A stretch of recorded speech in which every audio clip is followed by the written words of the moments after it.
Whispers of the midnight garden. The rain came down in sheets, soaking every inch of Arden's body as she sprinted through the overgrown field, her laughter mixing with the storm. Behind her, Calla shouted, struggling to keep up as her soaked sundress clung to her skin, her voice barely carrying over the rumble of thunder. "Get back here, Arden," Calla called, her words broken by breathless laughter. Arden glanced over her shoulder, her wet hair sticking to her face, as she spun around in the rain. "You'll have to catch me first," she teased, her smile wide, water dripping from her lashes. The chase continued until Arden's legs gave out, and she collapsed into the wet grass, panting, droplets of rain hitting her flushed face. Calla reached her a moment later, collapsing beside her with a laugh, her breath coming in sharp gasps. "You are impossible," she said, shaking her head as rain splattered against her cheeks. Arden grinned, wiping rainwater from her eyes. "And yet you love me for it," she teased, giving Calla a sideways glance. Calla looked at her, eyes gleaming with affection, before brushing a strand of wet hair out of Arden's face. "Maybe I do," she admitted softly, her voice nearly lost in the storm. "But only because you make everything seem so alive." A warmth that had nothing to do with the weather spread through Arden. Her gaze flicked down to Calla's hand resting on her cheek, the heat of it like a balm against the cold rain. "I could say the same about you." Calla smiled, then glanced toward the forest edge, where the dark outline of the old garden wall rose up, barely visible through the rain. "We should head back," she said, her voice softening. "It's getting late." Arden's heart sank a little. "Already?" she asked, though she knew Calla was right. The sun was fading behind the clouds, casting long shadows across the field. "Yeah, the storm's picking up," Calla added, as if to confirm her reason.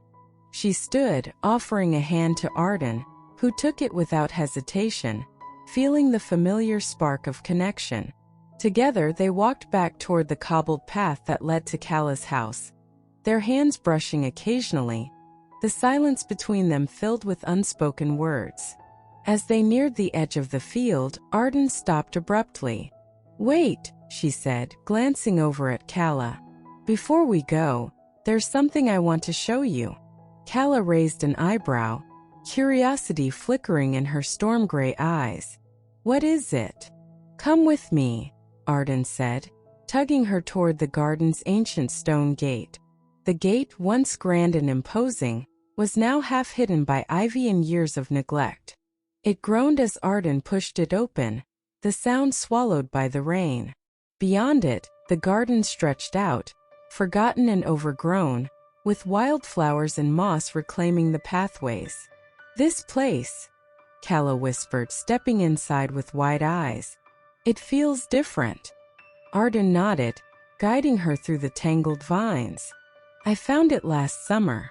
No one comes here anymore. It's like the world forgot it existed." Calla's fingers grazed the petals of a wild rose growing through the cracks of the stone path. "It's beautiful," she said, her voice soft with wonder. "Why did you bring me here?" Arden's throat tightened, her pulse quickening as she stopped near the center of the garden, where an old stone bench sat beneath a massive willow tree.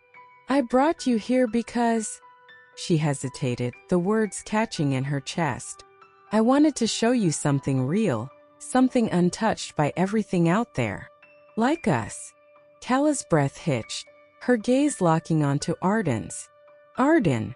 In that moment, the rain seemed to slow, the world narrowing to just the two of them beneath the heavy branches of the willow. The air between them thickened, heavy with unspoken feelings, as Calla's hand slipped into Arden's.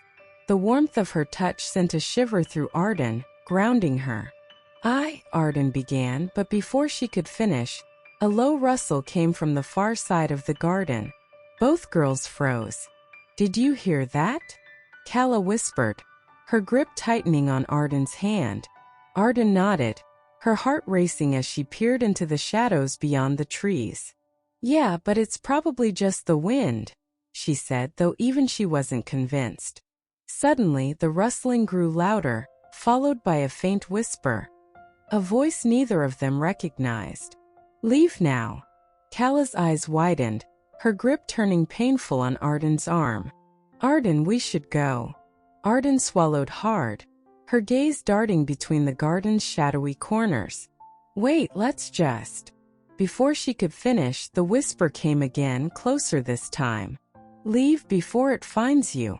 A chill ran down Arden's spine. The garden, once serene and peaceful, now felt suffocating, its beauty tainted by something unseen. She turned to Calla, her pulse racing. "We have to go. Now." They sprinted toward the gate, rain pounding around them as the whispers followed, growing louder with every step. "It's coming," the voice hissed, sending ice through Arden's veins. They burst through the gate and back into the field, slamming it shut behind them. Panting, they stood there, soaked and shaking, their hands still clasped together. Calla's voice trembled. "What was that?" "I don't know," Arden whispered, her eyes wide. "But we can't go back there."